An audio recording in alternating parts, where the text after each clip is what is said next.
Hello, I'm Dr. Charlotte Middleton and welcome to the fourth video in our nutrition series.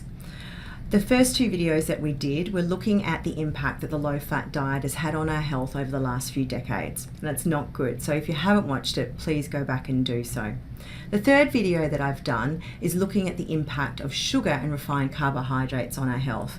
Also not a good thing, but there's some suggestions in there on ways that we can reduce our consumption.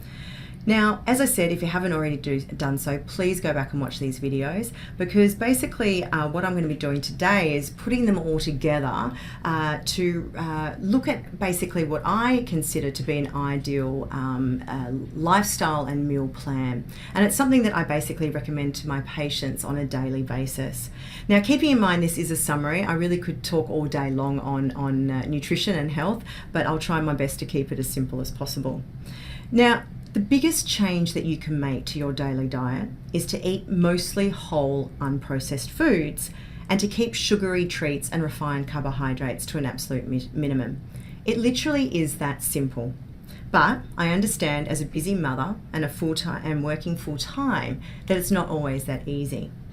And something that I recommend to all my patients is just to implement one thing a week. So what I tell everybody is you go home, you write down, or I help them write down a list of everything, all the little changes that they want to make. And you implement one thing a week or one every 2 weeks. And once that becomes part of your daily routine, you introduce another one as well. And over time, you start crowding out the bad habits and the bad foods, and you start implementing all these changes without feeling like you're trying to do it all at once.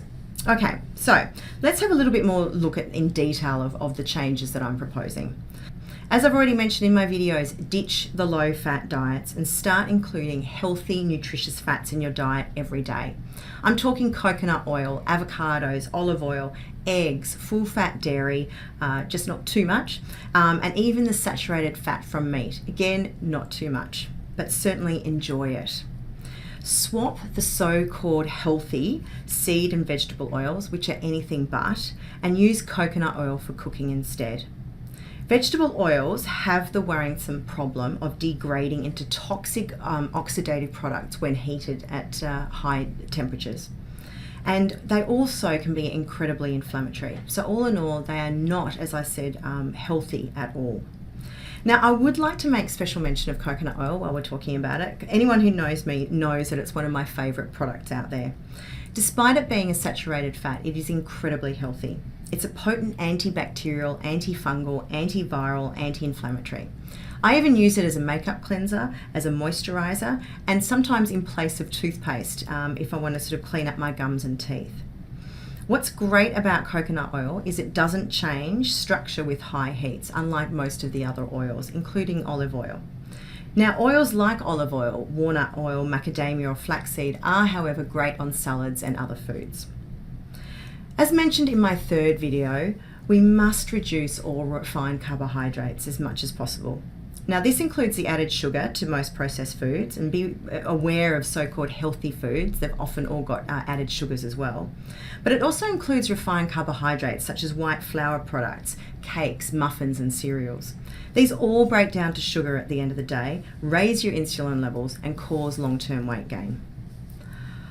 I'm not a great fan of grains, okay?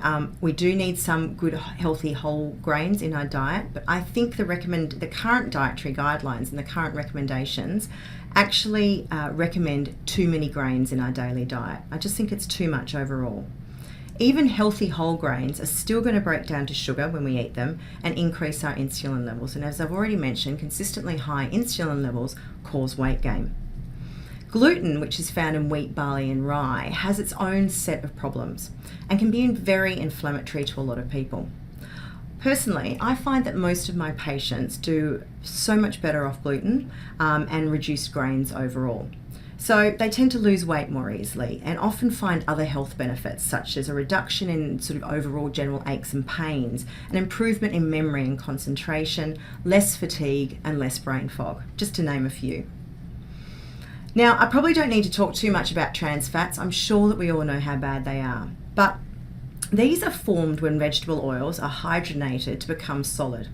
So they are pretty much in any packaged food and are used in an awful lot of restaurants still for cooking and frying. Now, they've been implicated in serious health problems, and they basically interfere with a basic sort of cellular functioning and also can promote heart disease. People are starting to recognise this, and we are starting to phase them out, but they still remain a really serious health problem out there. Artificial sweeteners, please do not replace sugar with them. So we're talking aspartame, saccharin, sucralose, and a few others. Use stevia instead. So what can you eat once you've sort of pushed all these foods out of the way? So good quality meat if you do indeed eat meat. Grass-fed if you can. Fish, salmon, trout, haddock, and many others. Wild-caught fish is the best. Eggs, eggs, and eggs. I cannot recommend eggs enough. They do not increase your cholesterol levels, and they have so many wonderful, beautiful health benefits. Please do eat them. Vegetables, any vegetables you like, just try and keep the starchy vegetables to a minimum, such as potatoes and even sweet potatoes and pumpkin. Fruits, as I've mentioned in my previous videos, try and keep them only to 1 to 2 pieces a day, and try to stick with things like apples and pears and berries. Berries particularly have got an enormous amount of health benefits, and also have a different type of sugar in them that our body doesn't break down the same way it does fructose and glucose. Seeds, nuts and seeds, so almonds, walnuts, sunflower seeds, etc. Eat those. Small amounts of beans and legumes. High-fat dairy, cheese, butter, cream, yogurt. Not too much, but when you do eat it, please do eat it as the high-fat one. Fats and oils I've already mentioned. Coconut oil, butter. Swap your butter for margarine. Lard, olive oil, and even codfish liver oil as well.